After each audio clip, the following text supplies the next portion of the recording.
Good afternoon, commissioners and residents of Franklin County. I'm here with Deputy Administrators Eric Janis, Chris Long, and Joy Bivens, and pleased to be here. I'm Kenneth Wilson, County Administrator. Um, it is with great honor to present to you the Board of Commissioners 2021 recommended budget for Franklin County. Under the Commissioner's sound and prudent leadership, we present a budget that is fiscally responsible, yet resident-centered, and prepares us to address our opportunities and challenges head-on as we continue to fight COVID-19 and continue to build a foundation for economic recovery over the course of the coming year.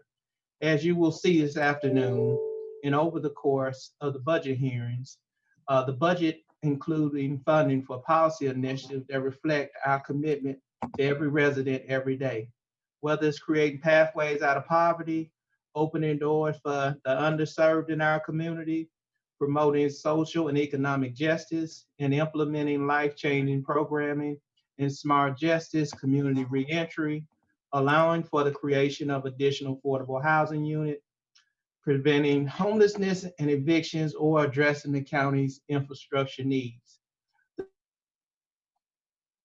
You today supports our true focus on public policies that have a goal of fostering an environment where every Franklin County resident can live their best life. The 2020 recommended budget continues the county on a long-range course that is solid. But the COVID-19 pandemic has tested the county's fiscal strength and sustainability. The Board of Commissioners took decisive action back on March 12th when it passed Resolution number 181-20 to authorize actions to be taken to protect the health, safety, and welfare of the residents of Franklin County. In working with our elected officials, the courts, and other agency partners, we were able to keep the business of county government open throughout the pandemic. In addition to weekly elected officials meetings, county administration facilitated countywide senior staff meetings and established new normal working groups to provide recommendations for maintaining county operations in a safe and consistent manner. The work groups were organized around committees to deal with facility needs and business access, human resources, general meetings, technology, and communications. The committees had tremendous participation throughout the county, along with participation from both the city and county public health departments to provide insight. The recommendations looked at adjusting operations to reduce the number of staff in county facilities, including the use of telework and the limiting of in-person meetings, investing in network infrastructure, and purchasing computers and laptops to support staff working from home, establishing protocols for social distancing, including the installation of barriers, keeping 6 feet apart where not possible, and increasing cleaning, including the availability of hand sanitizer throughout county facilities. In addition to keeping a focus on county services to the public, we have worked to provide support in the community. The Board of Commissioners has partnered with the Franklin County Public Health to communicate the importance of hand washing, maintaining social distancing, wearing facial coverings to stop the spread of coronavirus. We have partnered with the African American Male Wellness Agency on mask up events throughout the county for the distribution of free mask kits. The Board of Commissioners also has invested in a number of our nonprofit and community partners to address our residents' needs through various COVID-19 response and resiliency initiative grants. Rev One Ventures received nearly $2.5 million to establish the Columbus Franklin County COVID-19 Small Business Response and Recovery Fund. The fund provided relief through recovery grants of up to $10,000 to provide financial assistance to sustain small business operations throughout the COVID-19 pandemic, and small business return safety grants to provide one-on-one matching grants of up to $5,000 for personal protective equipment. The Mid-Ohio Food Collective received $1.5 million to respond to increased requests for assistance due to the COVID-19 pandemic. 47,000 new unduplicated customers were served 2 million meals from March the 1st through May 30th of 2020. This represents a 540%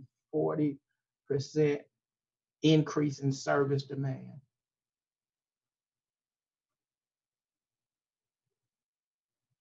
The Center for Science and Industry, COSI, received $375,000 in support of the Learning Lunchbox program.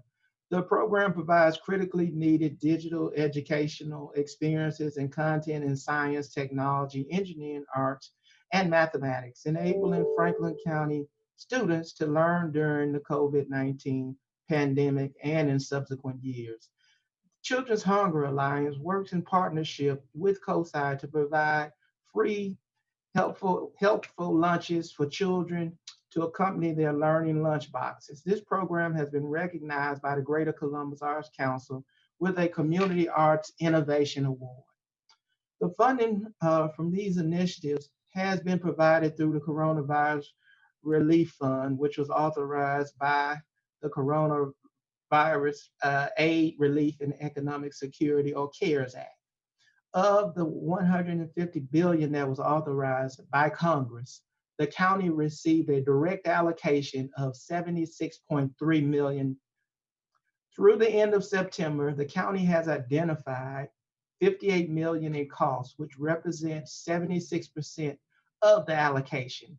In addition to supporting these economic support and public health grants, the CARES Act dollars have been used to support various payroll expenditures for public health and public safety employees.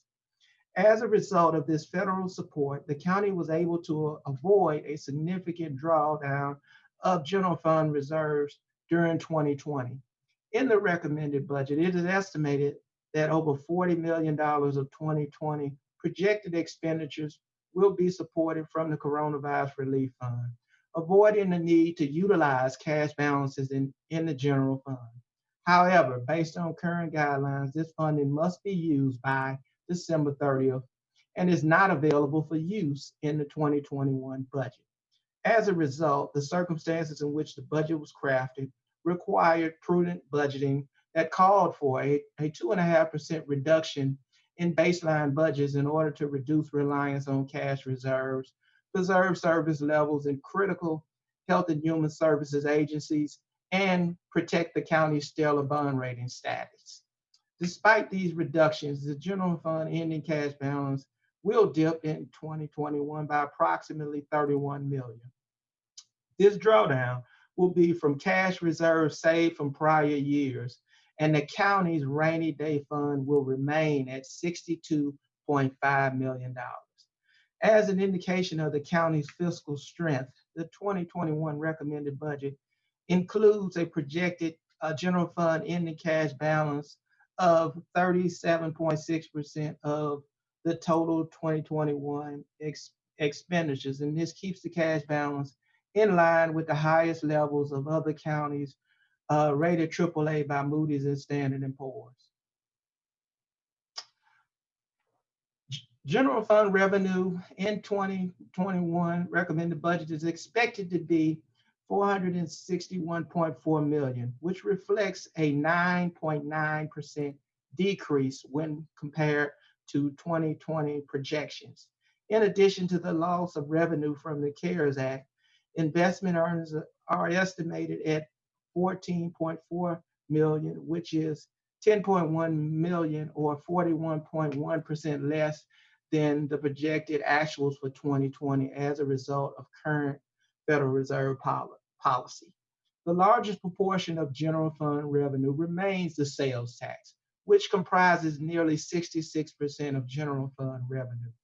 With collections of $303.5 million, the 2021 budget includes an anticipated 1.8% growth in the overall county sales tax collections in 2021 compared to the 2020 projections.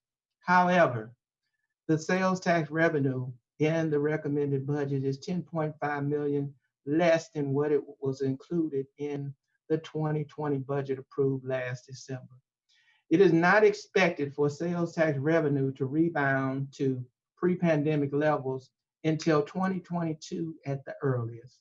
The state biennial budget for fiscal years 2020 and 2021, House Bill 166, includes a provision effective October 16th, 2019, to increase the reimbursement rate for county indigent defense expenditures up to 75% for state fiscal year 2020 and up to 100% in state fiscal year 2021. Due to the financial impact of the COVID-19 pandemic, the state public defender's reimbursement rate was reduced to 70%.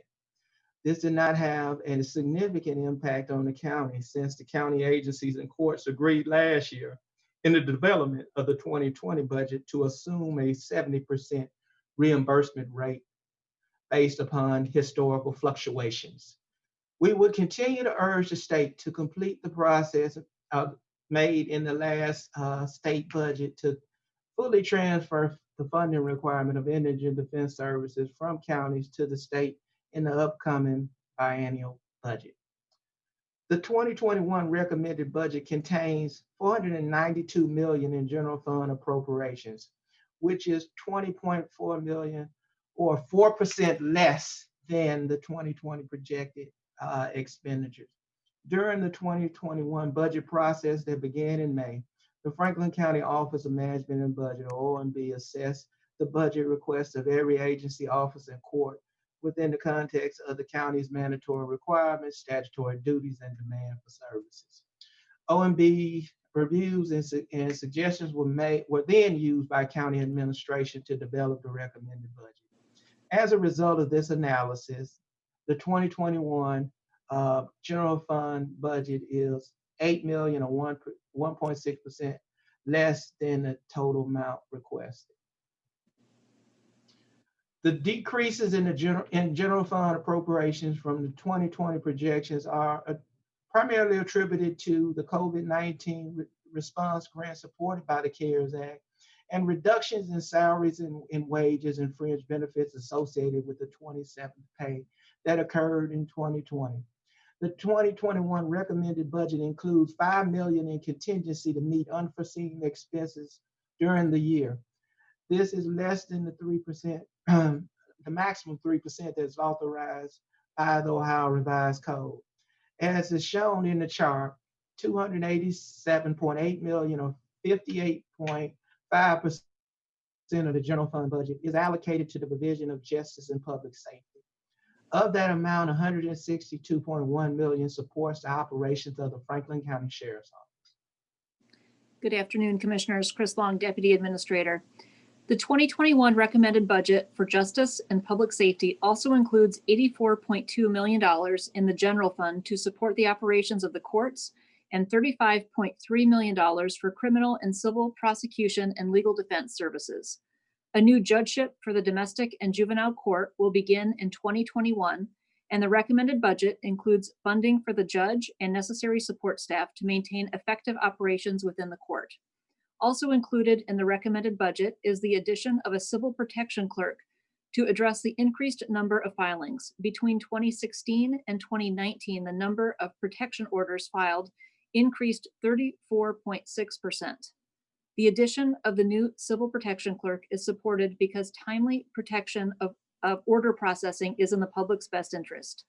As annual filings increase and COVID-19 creates stress for families and relationships, adequate staffing is necessary to ensure residents receive protection orders in a timely manner. In addition to the positions at the Domestic Relations and Juvenile Court, the 2021 recommended budget includes support for 2 new full-time assistant prosecuting attorneys that will be required to hear additional cases, primarily abuse, neglect, and dependency as a result of the new judgeship in 2021. In addition to the amounts in the chart, the recommended budget includes $331,500 in support of the municipal court specialty dockets and $250,000 for the Guardianship Services Board in 2021. A rapid resource center co-located at the Franklin County Correction Center will be staffed and operational with a minimum of 150 justice-involved individuals referred to treatment by December 31st, 2021. While a majority of the general fund supports justice and public safety, the largest portion of the all funds budget is dedicated to social and human services. The total amount of budget appropriations recommended for all county funds in 2021 is $1.8 billion, which represents a 5.1 million or 0.3% increase from 2020 projected actuals. As the largest category in the all funds budget, social and human services represents 42.2% of the total 2021 recommended budget. These social and human services are primarily supported by property tax levies approved by the voters. In order to become more integrated and collaborative in approaching this work, last month, Joy Bivens was appointed into the position of Deputy County Administrator for Health and Human Services. Good afternoon, Commissioners. Joy Bivens, Deputy Director of Health and Human Services for Franklin County. Franklin County delivers a variety of social and human services in order to meet the needs of its residents, which are mostly supported by property tax levies as well as state and federal funds. As seen in the chart, nearly 1/3 or $244 million of these dollars in expenditures are for the Franklin County Board of Development Disabilities. The board serves over 20,000 individuals with development disabilities so they can live, work, learn, and participate in the community. Another $214.8 million or 28.7% of these expenditures support the work of Franklin County Children's Services. The agency is projecting to conduct 19,000 intake-related assessments this year. While intake-related assessments are down due to the reduction in referrals caused by COVID-19, the agency is still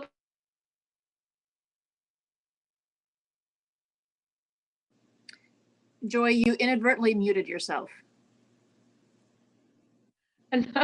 You are back. Welcome back. This is so different than doing it live.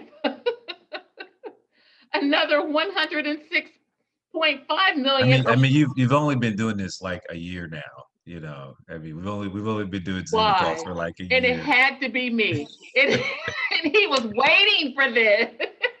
It's all different now because you're a deputy county administrator. It just, it would have been fine if you were just, it's because you changed your titles. It's all, just change the title. That's all that happened. But she doesn't remember her title. I know. It doesn't matter, Joy. Thank you. Okay. Thank you. Okay. Thank you, Commissioner Brown. Another $106.5 million or 14.2% of these expenditures support the work of the Alcohol, Drug, and Mental Health or ADAM-H Board. The successful passage of the 5-year $2.85 million levy on the November 3rd, 2020 ballot will enable ADAM-H to maintain its system of care. Over the past 3 years, ADAM-H funded agencies that provided treatment and other non-prevention services to just under 30,000 Franklin County residents annually. The 2021 recommended budget for the Franklin County Office on Aging, which provides centralized access to programs and individualized services for adults and their caregivers, independence and quality of life, is $46.8 million. In addition to serving seniors enrolled in the Senior Options Program, the budget supports assistance to procure a replacement of the current outdated case management system. These services will continue to provide the residents of Franklin County despite an expected drop in revenue from property tax collections next year due to the economic impact from COVID-19. In consultation with these levy-supported agencies, the 2021 recommended budget includes a reduction of 2.5% from the revenues estimates provided by the Budget Commission, which represents a loss of $11.1 million of these 4 agencies.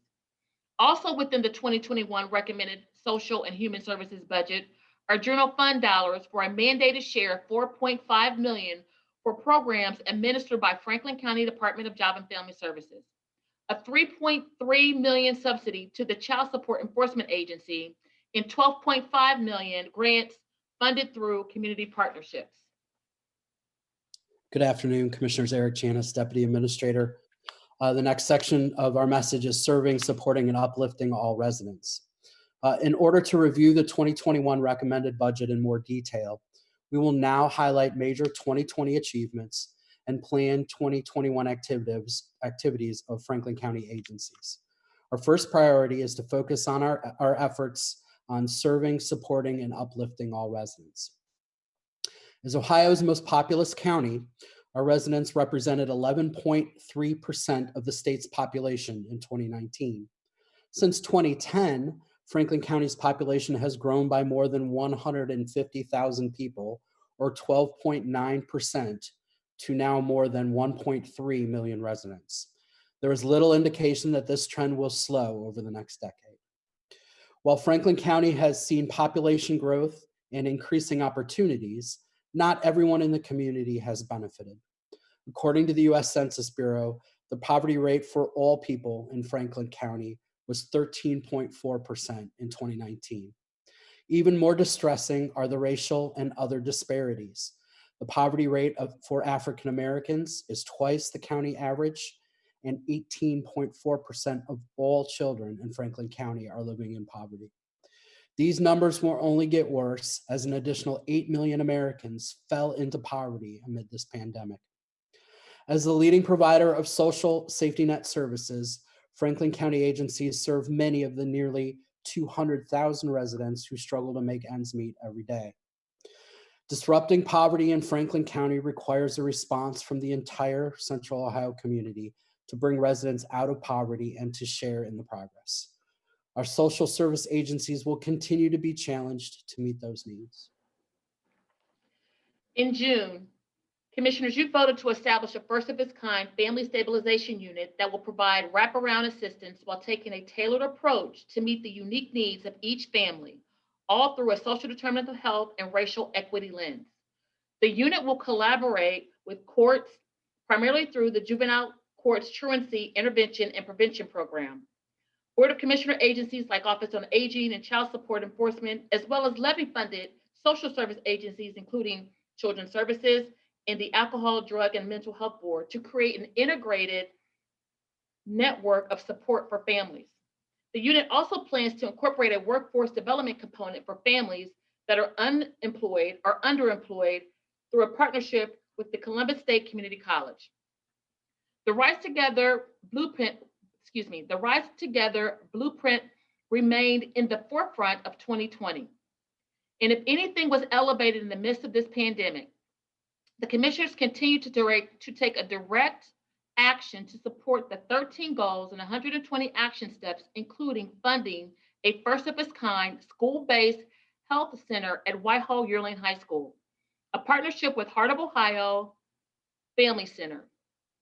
Commissioner agencies, including Job and Family Services, began to use the blueprint to guide their funding and contract decisions. You heard it each time I presented a resolution to you during the general session. Even my new position reflects the blueprint change to bring Health and Human Services system into a greater alignment. The Leadership Council for the Innovation Center, the entity that will be charged with convening partners and aligning systems to implement the goals and action steps of the blueprint long-term, made progress this year as well. It helps secure physical space, the center to operate the Smart Columbus, which is a natural and vital partner in addressing transportation barriers for low-income residents. It also secured a fiscal sponsor, the United Way of Central Ohio, to solicit and receive funds, grants, contributions, and other revenues to support the Innovation Center's work in the short term. The council voted to approve articles of incorporation so that the Innovation Center can apply to become an established 501c3 nonprofit organization in order to carry out the mission of the blueprint for long term. The commission will continue to serve as the appointing authority for the Innovation Center, in addition to taking additional action to support the goals and action steps. The blueprint also pointed out the role of racism as an underlying factor in poverty. And here the commissioners took action as well in 2020. It began with the historic, thorough, still just as an initial investment of $125,000 to re-envision the county's approach to racial equity. Hundreds of county employees have already gone through implicit bias training led by the Raise the Bar Performance Group. We became the first county in the state to declare racism a public health emergency, and earlier today adopted a resolution recognizing racial equity as one of the Commissioner's core principles. These and other immediate actions that will be highlighted throughout this presentation are just the first steps on a journey to ingrain racial equity in our county's DNA. The continuation of Building Futures, the Commissioner's premier workforce training program, and expansion of similar models in other fields is an immediate county action related to the Rise Together blueprint. To increase access to high-paying jobs, Building Futures is a first-of-its-kind apprenticeship program developed in partnership with the Columbus Central Ohio Building and Construction Trades Council and administered by the Columbus Urban League. It was recognized with a NACO Achievement Award for Community and Economic Development in 2018. The 12-week pre-apprenticeship program is designed to help low-income Franklin County residents from traditionally underrepresented populations, African Americans, New Americans, women, and restored residents, to assist them to pursue careers in skilled construction trades, including electrical work, ironwork, carpentry, painting, plumbing, and more. It lays a foundation to build a career in the skilled trades and serves as a pipeline to the middle class. These are good paying jobs with benefits that help ensure local workers fuel our county's continuing growth. It is also a program that is slowly helping to bridge down historic divide in union construction trades. Participants receive both soft skills training, including interpersonal skills, and financial literacy, followed by hard skills, including safety certification, trade-specific instruction, while receiving a weekly $250 stipend. At the end of the cohort, participants complete the interest assessment to progress directly into apprenticeship program. They are also connected with other supportive services offered by Franklin County to help assist and address barriers like transportation, housing, childcare, and more. To date, the commissioners have committed more than $2.3 million in combined TANF and general fund dollars to support this innovative partnership. By blending TANF and general fund dollars to support the program, there is a greater flexibility to connect participants with the supportive services, to remain in the program and avoid some of the issues associated with the benefits cliff. During the last program period, 113 participants were enrolled in the program, with 70% meeting the graduation requirements. 61% of the graduates were placed into apprenticeships or jobs, earning an average wage of $23 an hour. A similar program is Roads to Work, which prepares participants to pass the state and national licensure exam for commercial driver licenses. Impact Community Action, in partnership with Capital Transportation, will enroll 75 individuals in the program and help to place them in unsubsidized employment opportunities offering livable wages.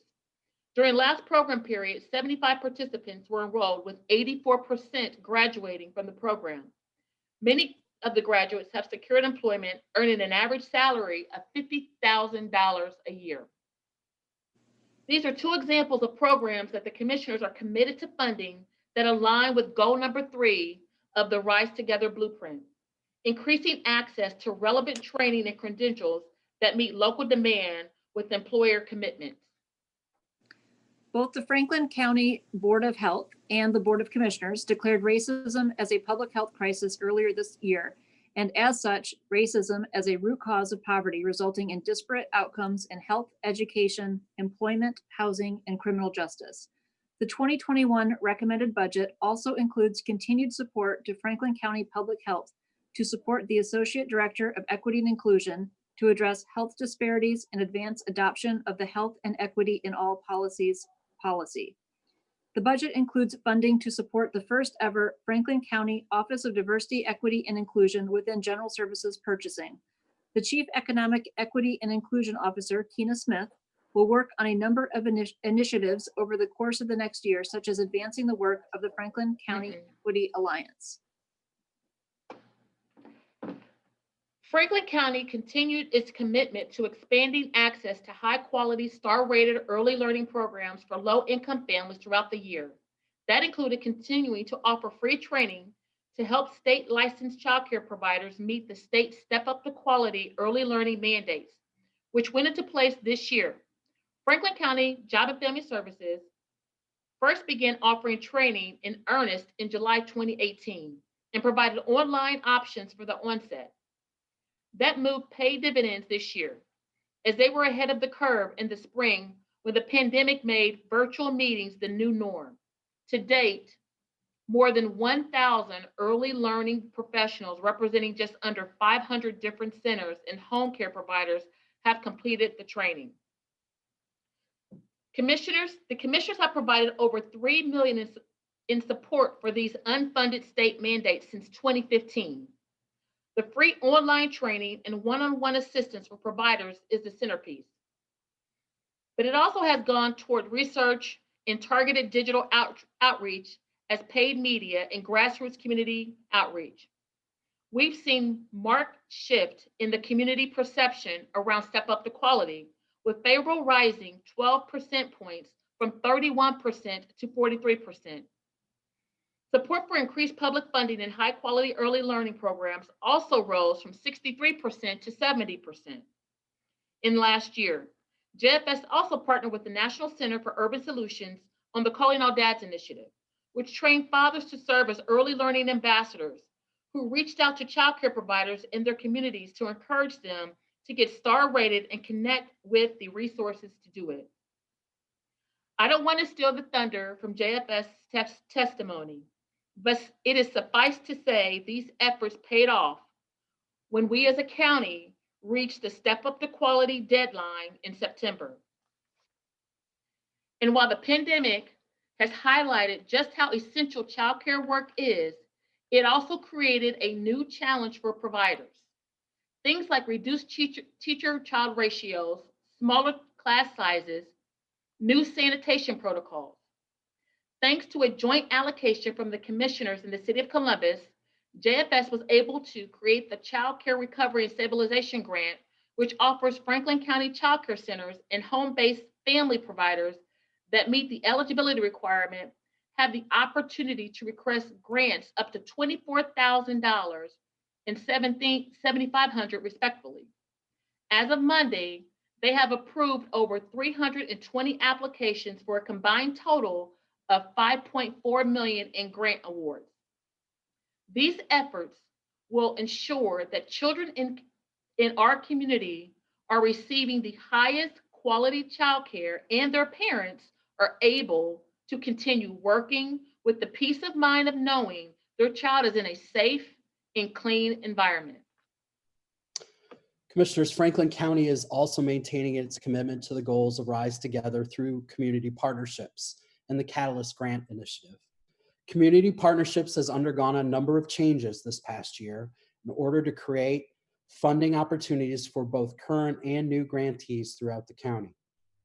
In 2019, the commissioners allocated $1.5 million to a new initiative called the Catalyst Grant Program, which is intended to spark meaningful change in the priority areas of economic security, personal and family empowerment, merging and basic needs, and community enrichment. 13 three-year grants were awarded through an open grant review process, including these two examples. The Family Mentor Foundation received $75,000 in support of the Buddy Box program, which provides nutritious, kid-friendly food for low-income, food-insecure Franklin County children. Kids receive a Buddy Box on Friday afternoon with enough food to last throughout the weekend. Franklin County employees have packaged thousands of Buddy Boxes through the Volunteer Initiative Plan. Columbus Works received $75,000 to expand workforce training, job placement, wraparound support, and long-term coaching for new members. Using a trauma-informed approach, Columbus Works' unique model creates long-term relationships with each member and their employer to ensure success in employment. The 2021 recommended budget includes funding for the third and final year of the Catalyst Grant Awards. In 2020, the Community Partnership Grant application was open to all applicants. Unlike in previous years, all nonprofits and government entities operating within the boundaries of Franklin County for a minimum of 3 years were eligible to apply for funding. As a result of this process, a total of $6.4 million was provided to 26 entities that seek to create well-paying jobs for residents and economic development opportunities for businesses, protect the environment, further the community's access to affordable health care, stabilize families and children, and to keep our neighborhoods safe. However, the programs in which the Board of Commissioners invested were upended abruptly in March, as you know. The Board of Commissioners recognizes and understands the hardships that our community partners are facing due to the COVID-19 pandemic, and is committed to helping to strengthen the county's safety net of nonprofit services. To help ease the burden of our current partners, the 2021 recommended budget includes funding current community partners for an additional year. Current contracts will be amended to allow funding at current levels to continue for 2021, including, as 2 examples, the following. Riverview International Center received nearly $41,000 to expand services for new Americans to assist them in maintaining long-term employment that pays a living wage. Services include English as a second language instruction, general advocacy, free legal advice clinics, mobile health clinics, homework help, field trips, citizenship application assistance, summer programming for children, and workforce development. Freedom a la carte received $150,000 to support survivors of sex trafficking through their signature workforce training program. Along with teaching catering skills, Freedom a la carte helps women to open bank accounts, get a driver's license, purchase a car, live independently, pursue education, and sometimes regain custody of their children. Ultimately, women move on to other employers with these newly acquired employment and life skills. These contract extensions are a one-time exception for 2021 only. Although times are uncertain, the Board of Commissioners remains steadfast in its commitment to improving the lives of Franklin County residents. The 2021 recommended budget before you also maintains a total of $4 million set aside in community partnerships for funding of the arts and cultural facilities. These dollars are managed in partnership with the Greater Columbus Arts Council to provide support to Franklin County artists, as well as arts and culture organizations to enhance the cultural image of the Greater Columbus area. Next is collaborative economic development. In coordination with the development of the Rise Together Blueprint, the Franklin County Department of Economic Development and Planning underwent a strategic planning process to provide a roadmap for the next generation of economic development work in the county over the next 5 years. The strategic plan identified 5 strategic priorities to guide the county's economic development work. First, to assist Franklin County's communities in preparing for anticipated job and population change. Second, promote quality work opportunities in Franklin County. Third, include resident perspectives more intentionally in economic development efforts. Fourth, reduce disparities and expand economic inclusion among Franklin County residents. And fifth, creating an environment that encourages commercial activities and in which entrepreneurs and small businesses from all backgrounds are able to start up and grow. In an effort to expand housing opportunities, the commissioners entered into an agreement in 2020 with the Central Ohio Community Land Trust to facilitate the reclamation, rehabilitation, and reutilization of a vacant, abandoned real property. The Central Ohio Community Land Trust has committed to the construction of 20 new affordable homes. A land trust achieves permanent affordability by retaining ownership of the land under a home while selling or renting the home to an income-eligible buyer or renter. In the case of home ownership, the income-eligible buyer executes a 99-year land lease. As a condition of the lease, subsequent sales of the residential unit are limited by a restricted resale formula, which keeps the price of the home affordable for subsequent buyers. This is one of the initiatives supported by the revenue from the permissive conveyance fee that is deposited into the Affordable and Emergency Housing Trust Fund, emergency housing fund. Despite the pandemic, revenue for the conveyance fee continues to align with budgeted estimates of about $13.6 million. With an additional transfer of $2 million from the general fund, the 2021 recommended budget will include a total of $15.6 million for these initiatives, including $5.5 million to the Community Shelter Board and the $3.4 million contract with the Affordable Housing Trust. The Columbus Urban League and One Columbus joined together in 2020 to form the Franklin County Business Growth and Equity Alliance.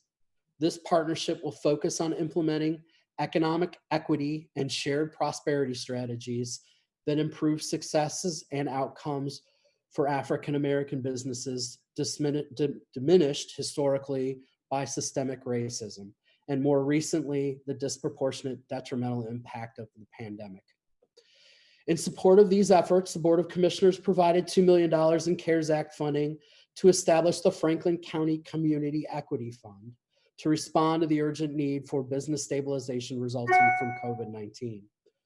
The longer-term goal of the Equity Alliance is to strengthen the community's entrepreneurial ecosystem by developing more sustainable community assets, such as a new Community Development Financial Institution, or CDFI, that will bring needed options for access to capital closer to the Black community in Franklin County. The Equity Alliance and the new Financial Services Organization will be co-located with the Franklin County Innovation Center. As part of the Economic Development and Planning Strategic Plan, Franklin County's commitment to regional objectives and sustainable economic development remains unchanged. The 2021 recommended budget includes $11.4 million within the general fund to support this work. Of this amount, $2.3 million is allocated for Experience Columbus. Prior to the pandemic, the Greater Columbus region welcomed more than 41 million visitors every year who directly spent $7 billion at area businesses. The tourism sector supports nearly 78,000 jobs here in Columbus and Franklin County, which is why it's critical to maintain that investment. In addition, Franklin County will provide another $1 million to One Columbus. One Columbus, the economic development organization for the 11-county Columbus region, has set forth a vision for the region to be the most prosperous region in the United States. Working in partnership with state and local partners, One Columbus will be focused on helping existing businesses grow and compete, diversifying the economy through the attraction of new businesses, and supporting newly formed high-growth enterprises. The 2021 recommended budget also includes the annual commitment of $2.5 million for the development agreement with the City of Columbus and Crew SC Stadium Company for the support of Confluence Village and a community sports park. Under the terms of the agreement, as you know, the county will provide an annual economic development payment in the amount of $2.5 million to the Confluence Community Authority to support this project beginning in 2019 for a period of 30 years. It is estimated that this project and associated mixed-use developments will support approximately 775 full-time jobs, which includes approximately 580 permanent jobs related to the stadium, 70 full-time jobs related to the community sports park, and 125 permanent full-time jobs related to the associated mixed-use development. It is estimated that an additional 605 direct full-time jobs in the area of construction will be supported during the construction of this project, and we look forward to its completion in 2021. These economic development grants, commissioners, and other initiatives undertaken in 2021 will align with the 6 recommended areas of focus that are consistent with economic development and planning's mission, goals, and strategic priorities. And they are: first, partnership, leadership, and collaboration to engage internal and external partners more intentionally in pursuit of the county's economic growth.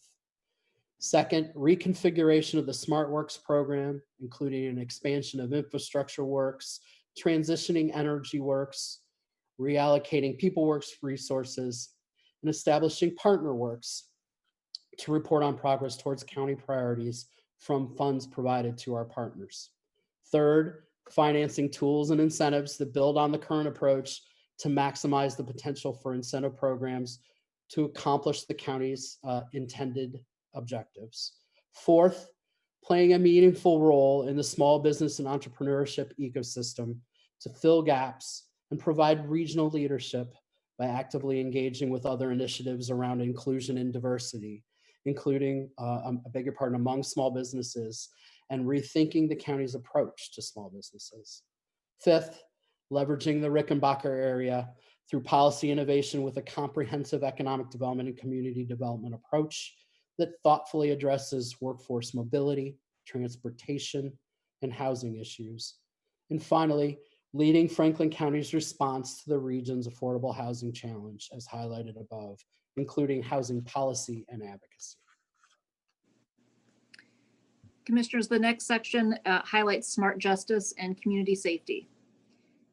In addition to the general fund support for justice and public safety mentioned previously, the 2021 recommended budget includes other smart justice initiatives. The Franklin County Office of Justice Policy and Programs, or JPP, is the lead agency in support of programs under the Commissioner's courageous and leading edge philosophy towards smarter and more equitable justice. In addition to expanding the award-winning Pathways program to even more women with substance use and mental health disorders who are incarcerated, there are plans to expand the program to men in 2021.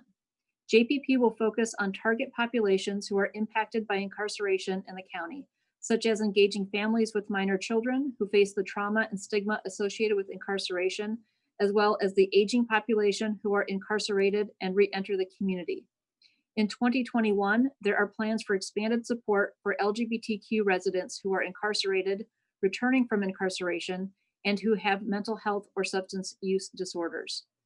JPP was notified recently of its successful application and award for funding in the amount of $900,000 through the Office on Violence Against Women. The award will support implementation of the Blueprint for Safety initiative, contracting with the City of Columbus for coordination of the grant, and staffing for municipal court. This will also pay for one full-time Blueprint for Safety Protection Order coordinator. We have successfully integrated the Court-Appointed Special Advocates, CASA, of Franklin County into the Office of Justice Policy and Programs.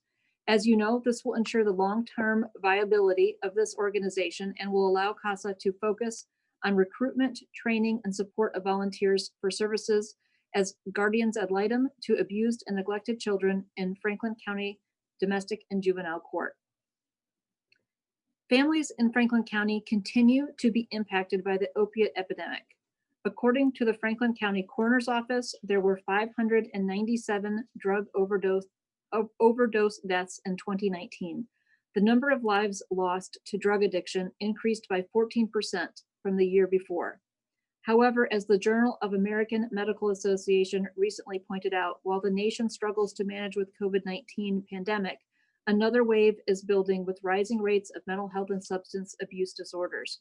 During the first 6 months of this year, preliminary reports from the coroner's office indicate the number of overdose deaths increased by 73% from 2019.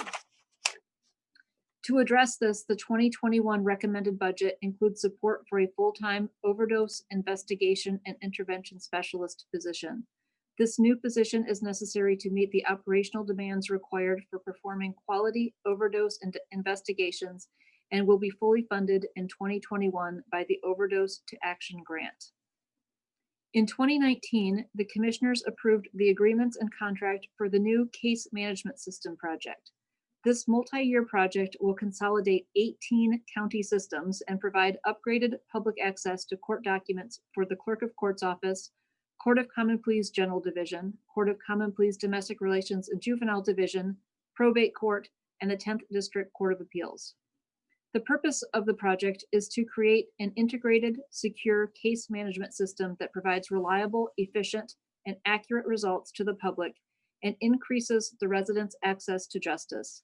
The new system, which will replace the Franklin County justice system that is over 30 years old, will provide enhanced reporting capabilities, real-time data exchange with other county systems, and a more robust security model to combat cyber threats, as well as introduce cloud hosting to reduce the disaster recovery process.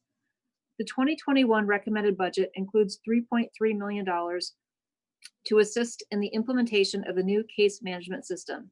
During 2021, Phase 2 will begin with configuration, data conversion, testing, and training on the new system for the probate court. In review of the highlights of the 2021 recommended budget, it is important to discuss some of the efforts that maintain responsive and sustainable government operations for the county's residents.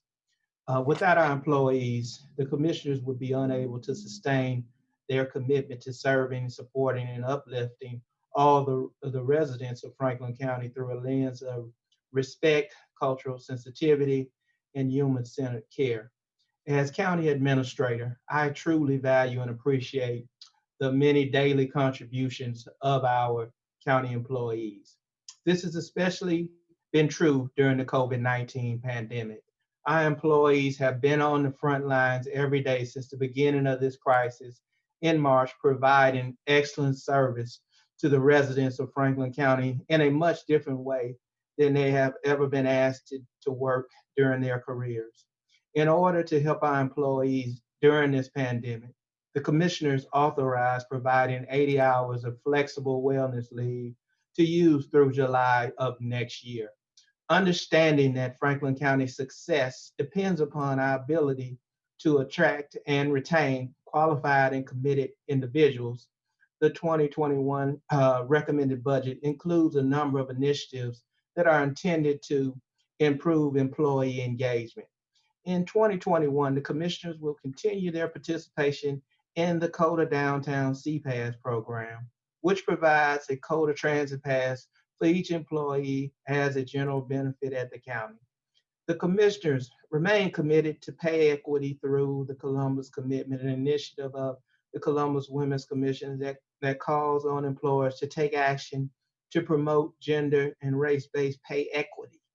County administration is committed to periodically review our pay structure to ensure that we are operating in a fair and equitable manner.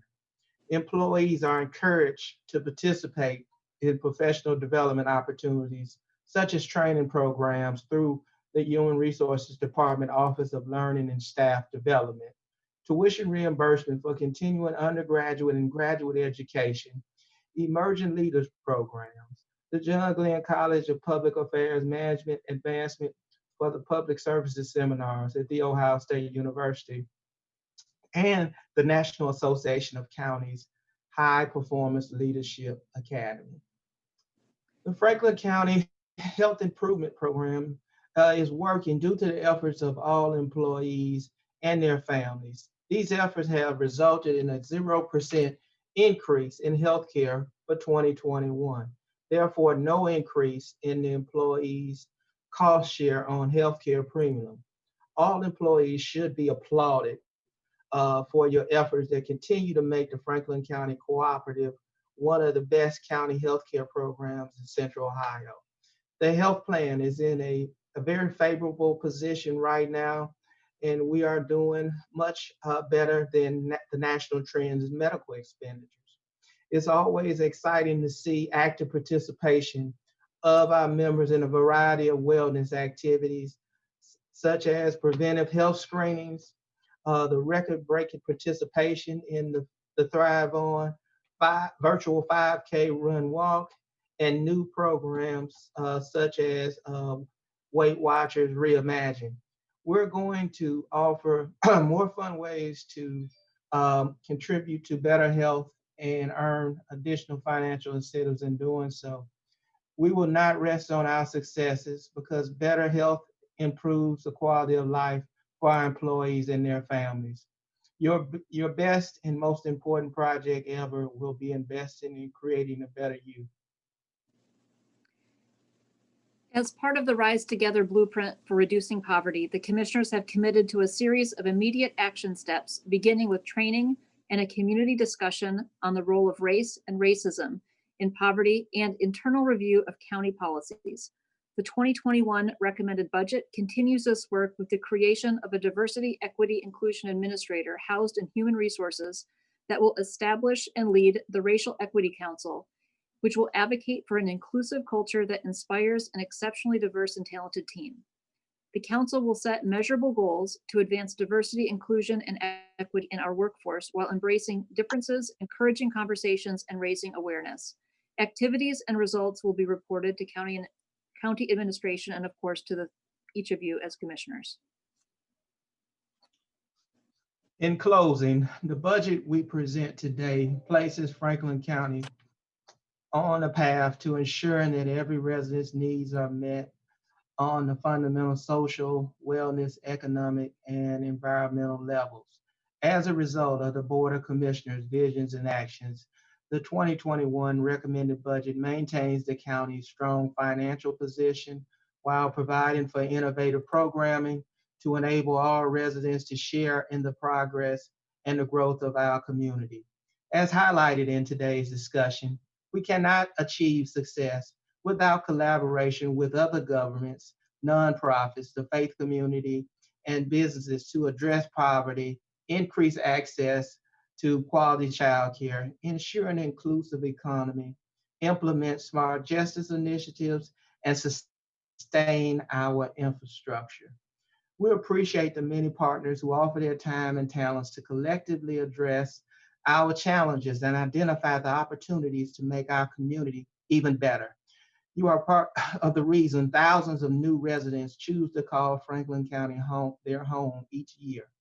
Budget hearings have been scheduled that are an open public discussion that may take place concerning the 2021 recommended budget. County administration look forward to working with the Board of Commissioners as it deliberates and takes action to finalize the budget for 2021. I would like to thank all the county elected officials, agency directors for their cooperation and commitment to the residents of Franklin County. Special acknowledgement goes to Zach Talaric and his team in the Office of Management and Budget for their assistance in developing the 2021 budget recommendations.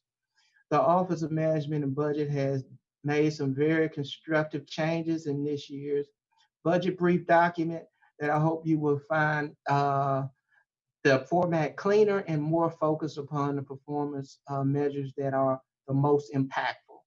I can't conclude this address without sharing my appreciation for the work and dedication of Deputy Administrators Eric Janis, Chris Long, and Joy Bibbins. I would also like to thank Chief Economic Equity and Inclusion Officer Keena Smith for her work over the past year as a member of county administration. Finally, I would like to thank the Board of Commissioners for your continued support and leadership in serving every resident every day. And the following words of Booker T. Washington: if you want to lift yourself up, lift up someone else. Thank you. We are now available for questions from County Administration and OMB Director Zach Talaric, Commissioners.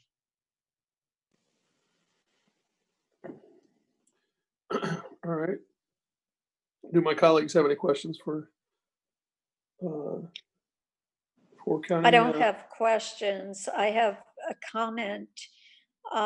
It's been quite a year, and I think given the year we've had, county administration and all staff has had to pivot in so many ways to do so much with COVID as well as general operations. And I want to thank all of the staff for their incredible work during this unusual year and unusual time.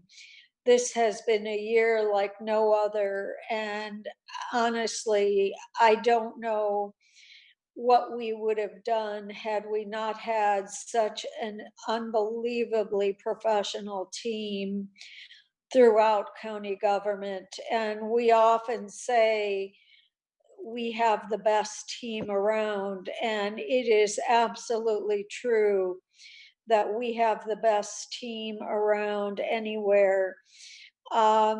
we have, bar none, the best staff in anywhere that I have ever been, and I would dare say anywhere in the country, to have done what we've done this year.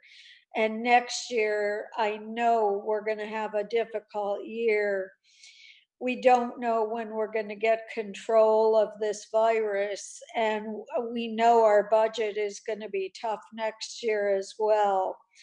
But I want to give great thanks to our leadership team, as well as those who work with our leadership team all the way down through the rank and file staff, for all that they've done to get to the end of the year that's been so difficult and so challenging, and done a great job. And just thank you. Commissioner Boyce?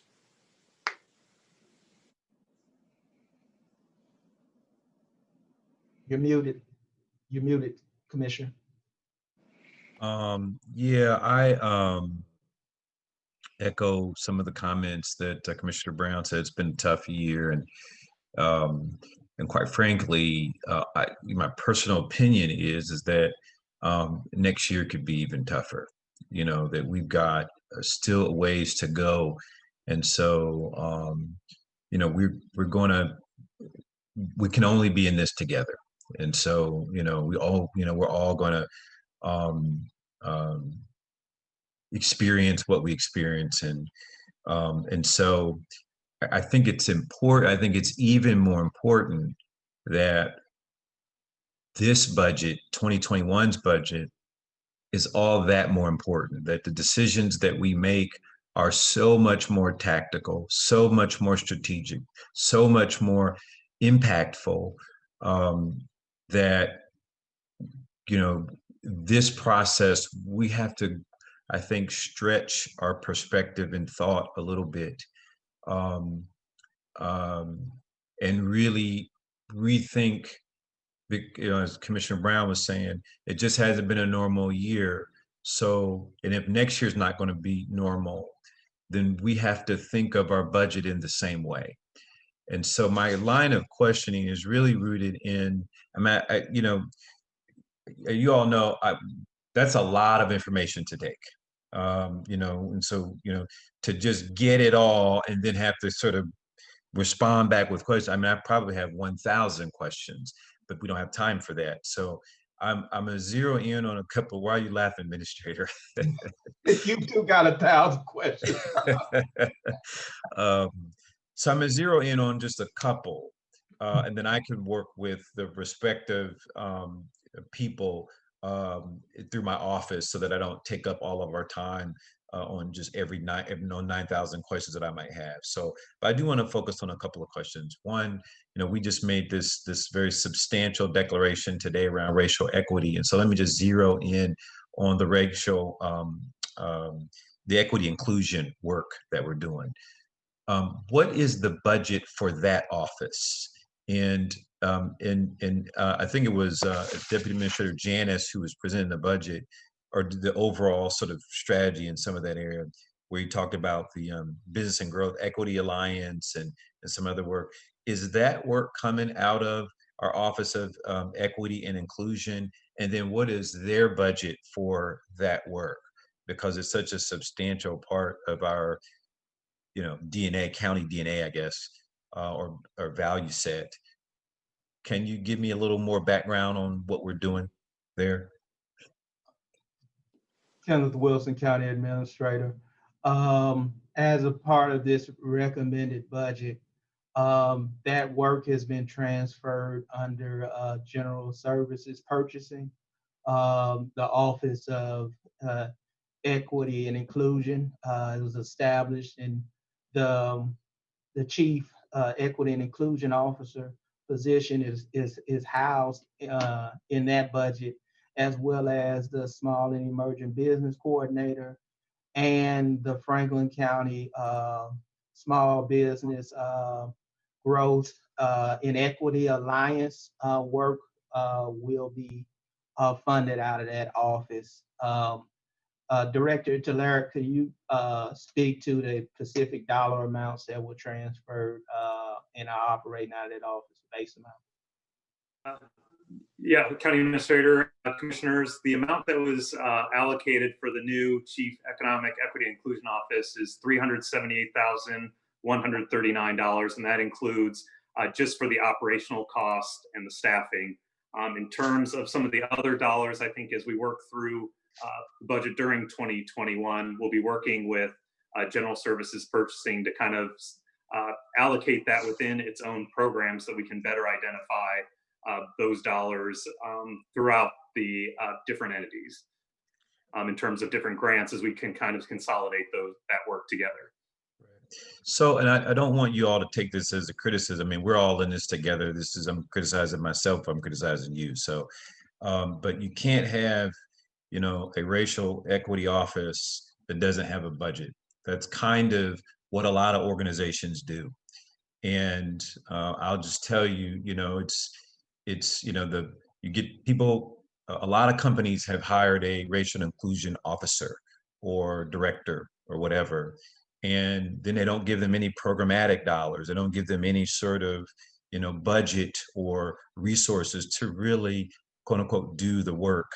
And so we don't want to fall in that trap where, we got this quarterback, if you will, that's quarterbacking some of the work, but they don't have the resources to actually do some of the creative work, because the expectation is that they will be out there amongst these businesses. I know they already are, Marlise and now Keena Smith. I know she's going to be engaged with them. And the Business Growth and Equity Alliance is one from, but that's kind of off and on its own. It's already kind of going.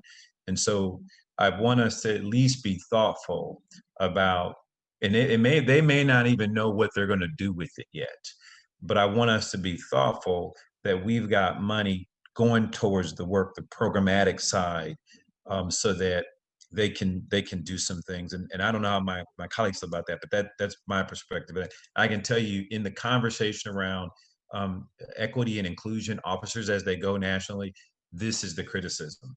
And that's where everyone is sort of zeroing in on the companies that are identifying these folks and then not giving them the resources to do additional programmatic work. So so if we could just be maybe thoughtful about that, I think that would be helpful. And I know that's not the intention here, but I'm just saying, let's go ahead. Sorry, Commissioner. For sure, I wouldn't be opposed to programmatic dollars. I would want to see specifically what that is. What does that look like? Because to just put a budget together without understanding what that is about, I just don't want to put dollars there without understanding what that's about. So if we're talking about, putting together a game plan for it, then yeah, let's do that work first, and then talk about what the budget for that looks like. But to just put dollars toward, Well, I agree, Commissioner O'Grady.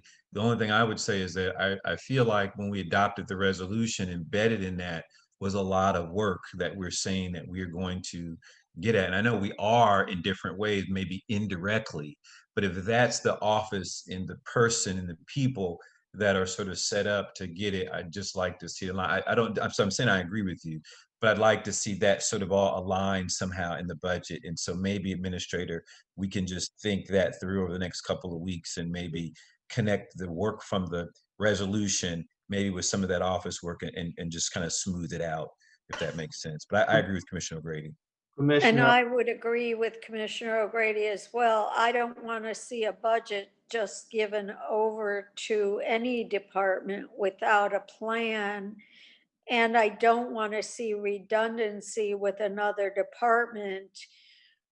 And I don't want to see, I want to see a plan.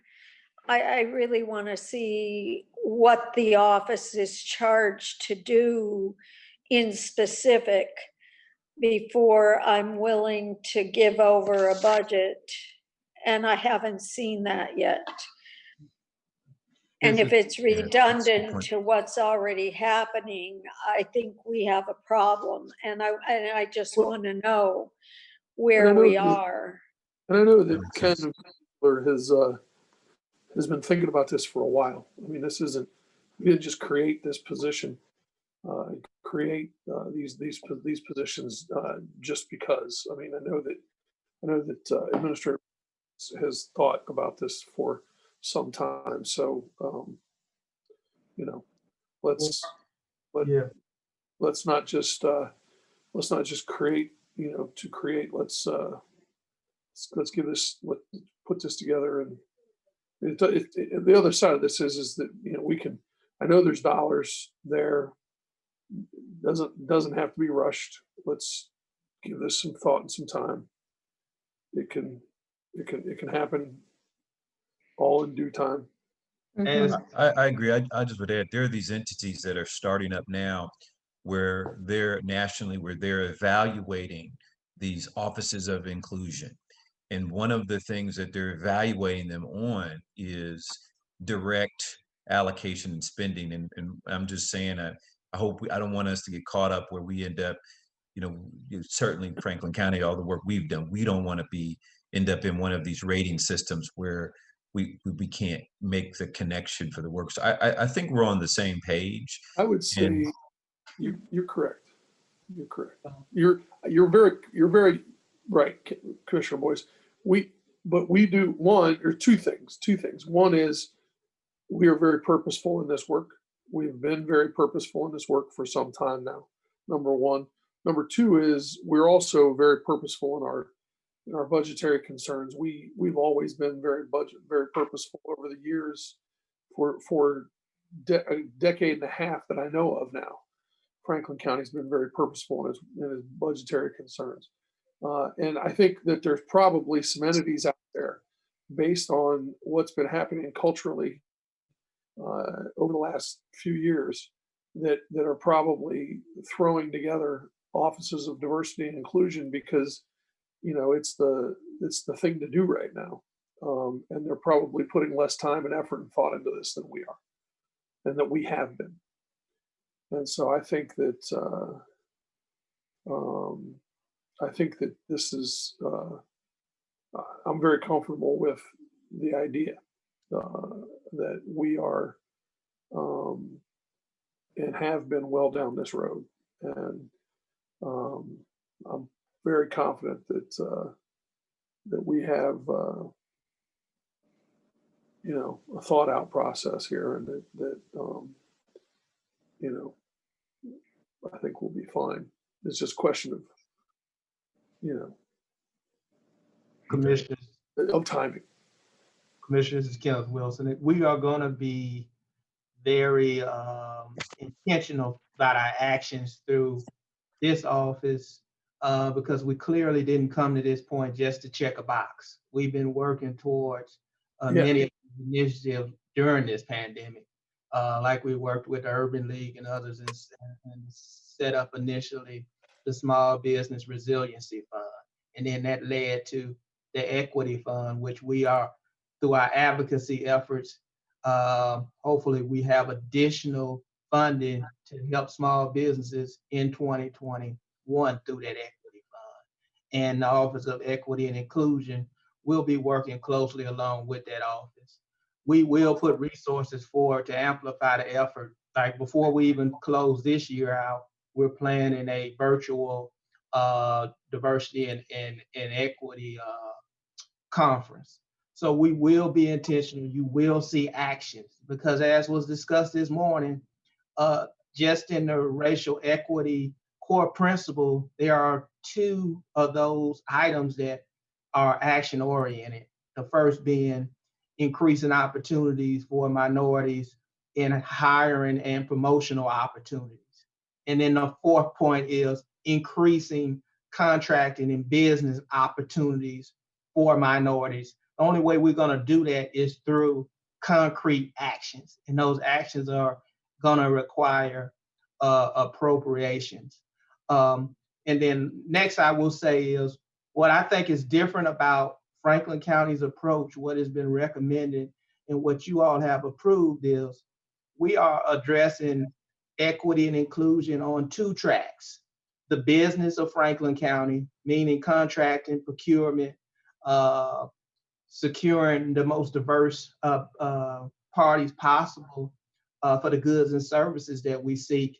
And then in addition to that, a resolution is coming up for the creation of a racial equity council, which will be made up of a rainbow of individuals throughout county government to talk about the HR side and making Franklin County be an employer of choice for individuals of color in all diversities in all ways.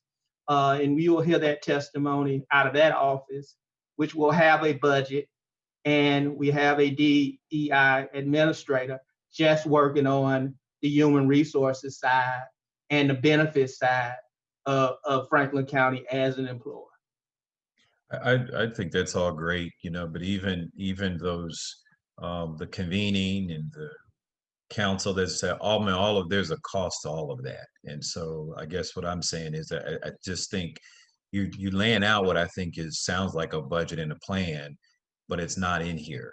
And so I want to just kind of understand that, and maybe it's not in here in a way that I can see it. But I think you're on the right track.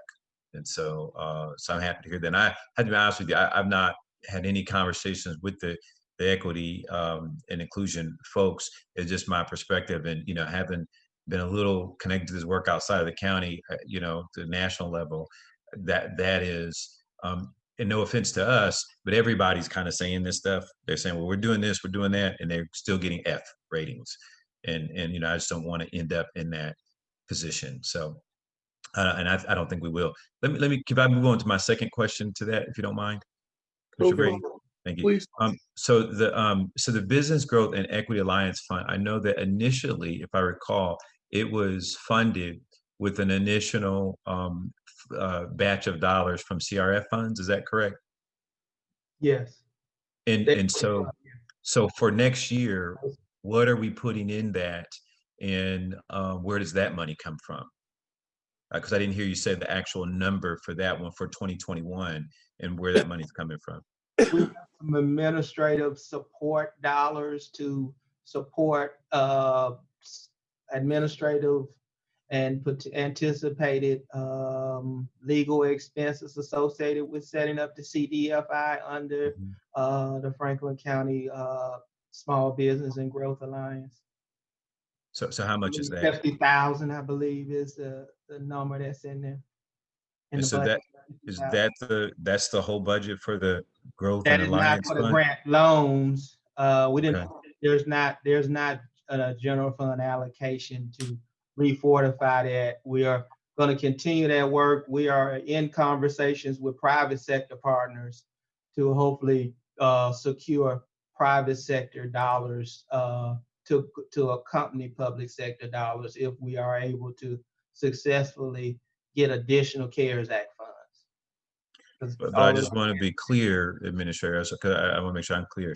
So as of now, there are no funds in the Growth and Equity Alliance Fund, with the exception of the administrative dollars to set the fund, the CDF fund up.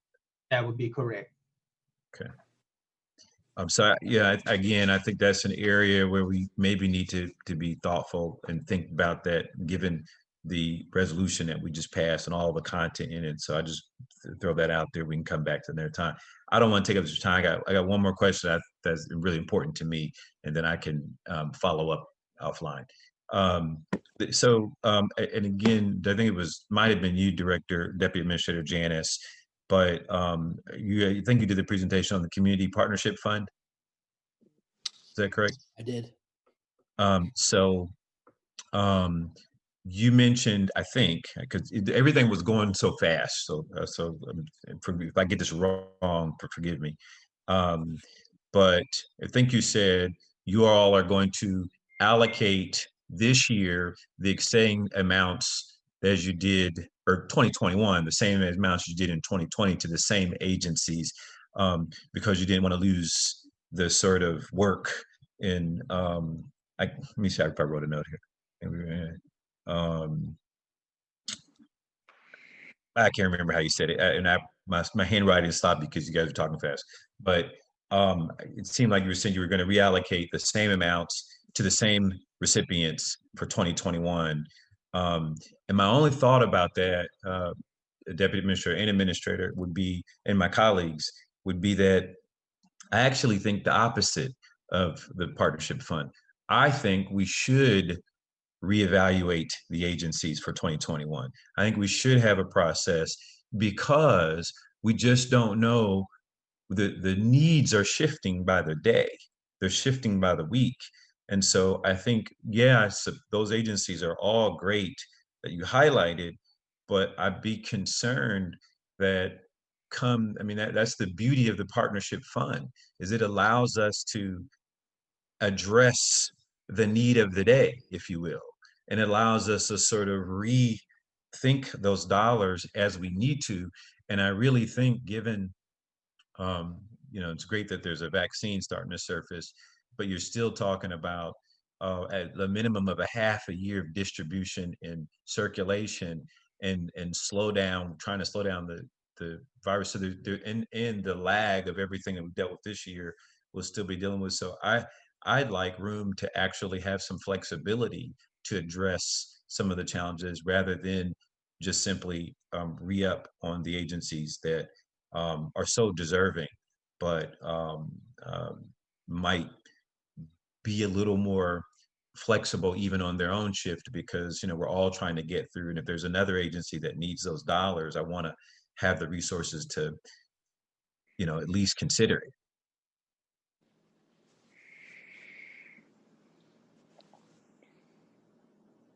Yep. I think that this effort is just to try to the stress that the safety net is under, and many of these our nonprofit partners out there that we're working with, to try to get them some continuity to get through the year. Almost, I hate to say it, but it's the truth. 2021, in order for us to be as effective as we would like to be, we need to be able to combine our general fund allocations with additional dollars from the federal government. It's just going to be extremely important. If not, if we needed to, we do have a contingency fund set up in this budget. We do have the Catalyst program that was set up to stand beside the community partnership program that opens up opportunities like you described, if there's some emergent need out there. But I can't say enough. We really are our advocacy effort is going to be clear. It'll be Franklin County and 3,060 some odd other counties, all in the same position. We need an additional CARES Act to be approved. Yeah, but to that point, that we don't control that. That's something that we're just on the sidelines hoping for. And I suspect the new administration is thinking that through, but we got to focus on what we can control. So I just hope that maybe for that community partnerships, we've got a little ways to go in this budget process. So I'd like maybe just an offline conversation, and maybe think about, maybe commissioners, maybe we consider a partial re-up, where we re-up and then maybe, reevaluate it, in the second quarter, or we divide the funds up and just give ourselves a little bit of flexibility for emerging challenges that might come up. And so just be my thoughts. And it's not necessarily a deal breaker for me, but I just know that there are many agencies that didn't get funded in community partnerships, and they're big partners of ours and need those resources too. And we don't want to see an agency going under or really on the verge of having to make some impactful cuts, and we just don't have the resources to address that because of the partners that already got funding last year getting their re-upped on it. So I just like a little more flexibility on that. Like I said, I got a ton of other questions, but I won't. I'm gonna just move on so that we can get through all the presentations and whatnot. Thanks for indulging me. Thank you. So go ahead, Ken. No, I just said thank you. And, I asked some of my questions during the budget, my budget briefing. So I don't have so much questions as I just want to make a point of saying that, that, this 2021 budget is, on one hand, it's not as bad as I expected it was going to be coming into this throughout the course of 2020, as we dealt with the pandemic and we dealt with the impacts of it over the course of the last several months. Coming into it, I thought the news was going to be worse than it has been. That being said, I think Commissioner Boyce makes great points as we move into 2021 and we continue to deal with the rolling effects of the pandemic, especially when we continue to deal with the fact that we've been dealing with Washington with an administration that has largely ignored, this pandemic and has not been helpful dealing with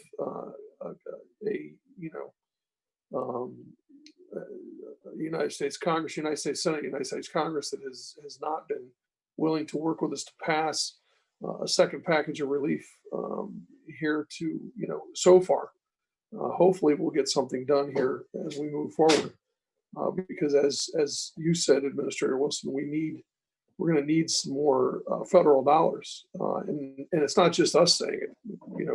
We didn't get what we expected, what we thought we should have gotten, because we were in an unfortunate situation and received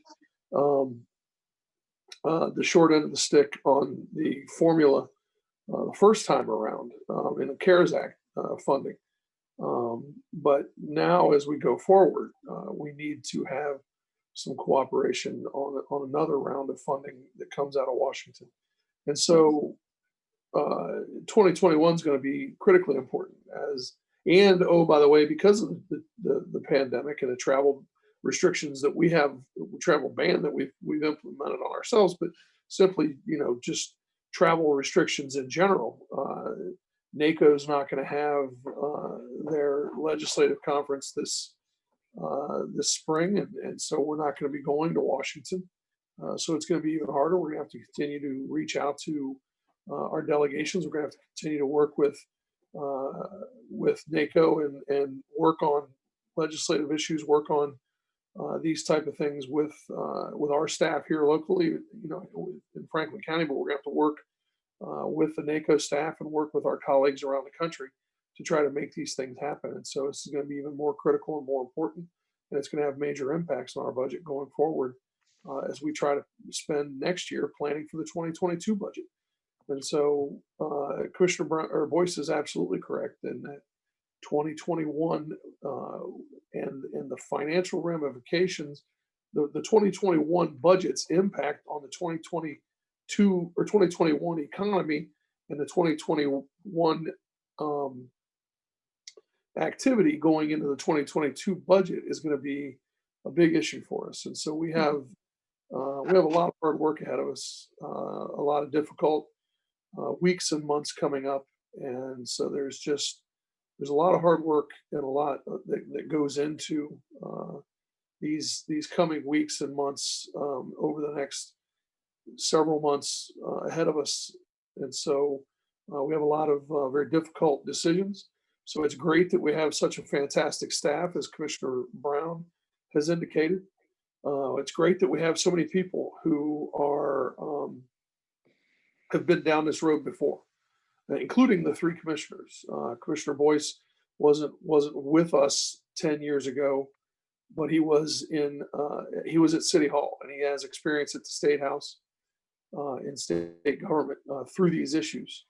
And so it's critical for the residents of Franklin County that we have so many people that are so experienced in this area and have been down the road before and dealing with these type of decisions. No, none of us has ever lived through a pandemic like this.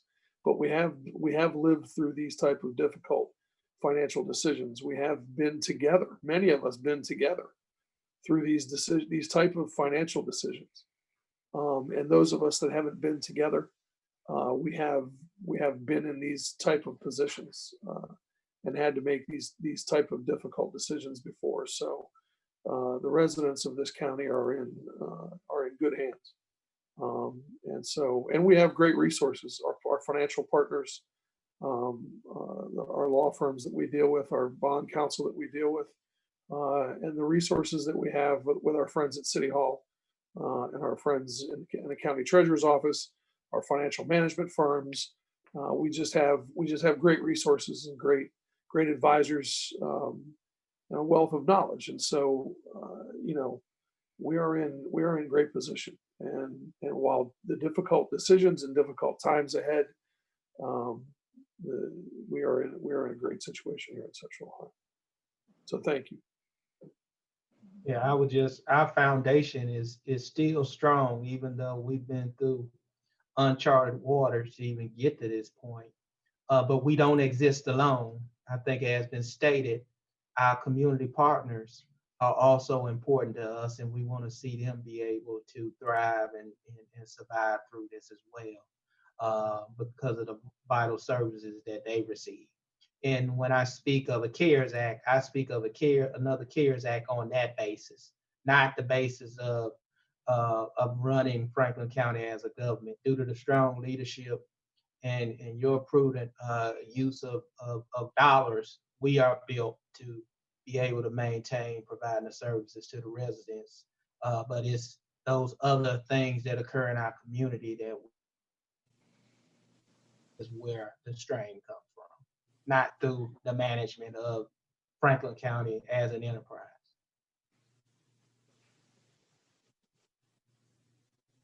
All right. Anybody else? Our thoughts and prayers with the budget team these days. I know that we've had some tough times here for a lot of reasons, health-wise and others. And so our thoughts and prayers are with everybody now, and with the office family and the extended families. So all the best to everybody. Hey, Commissioner O'Grady, I think you just reminded me of something I do think. I think the administrator touched about it on his presentation, and Zach, I think, did as well. But maybe if they could just spend just 2 seconds going back over, it'd be helpful. And that's the expectation of sales tax performance for 2021. I remember you used the term 1.8% growth. But then you also reference a $10.5 million less for the 2020 budget, and it was kind of quick. And so if you could just maybe Director Tillerick can restate those, Administrator Wilson. Okay. Not sure. It was part of my testimony. Oh, then you please do. My apologies. He could just snap and say it like real quick. No, the 2021 recommended budget includes an anticipated growth of 1.8% above our 2020 projections. That's 1.8% above our 2020 projections. What's the typical growth rate from year to year over? I think in a normal site, you could easily see 3% growth in sales tax. Okay. Usually is what you would normally see on a growing base. But due to the impact of COVID-19, sales tax in the recommended budget is $10.5 million less than what was included in the 2020 budget approved last December. That's a lot, that's a lot. And so this budget is reflective of adjustments and cuts here and there to accommodate the $10 million, basically. But I presume you're going a little more conservative in case there's additional economic downturn. Because if you look at the 2.5, Commissioner commissioners, if you look at the 2.5% baseline reduction we requested, that equates to $10.8 million. So, Right, okay. and that, reduces an over reliance upon cash reserves that we had built up in prior years. Gotcha. Okay. Thank you. And the 62.5 million in the rainy day fund is untouched in this recommend as proposed. In this Yep, I got that 62.5. Yep. Does anybody else have anything for the hearing today? No other presentations? No, I don't think Okay. so. We have, In that case, I got 19 more questions, though. well, we'll be signing off. And, Yeah, staff. we'll leave it to you. Yeah. We have more budget hearings in the coming days. So for those of you that are just enthralled by our county budget hearings, we have plenty more to come. But guys, great job today. Appreciate all the hard work that you put into this, and we do have more to come in the coming days. So if there's no other questions, congratulations to county administration on a stellar budget presentation. So thanks.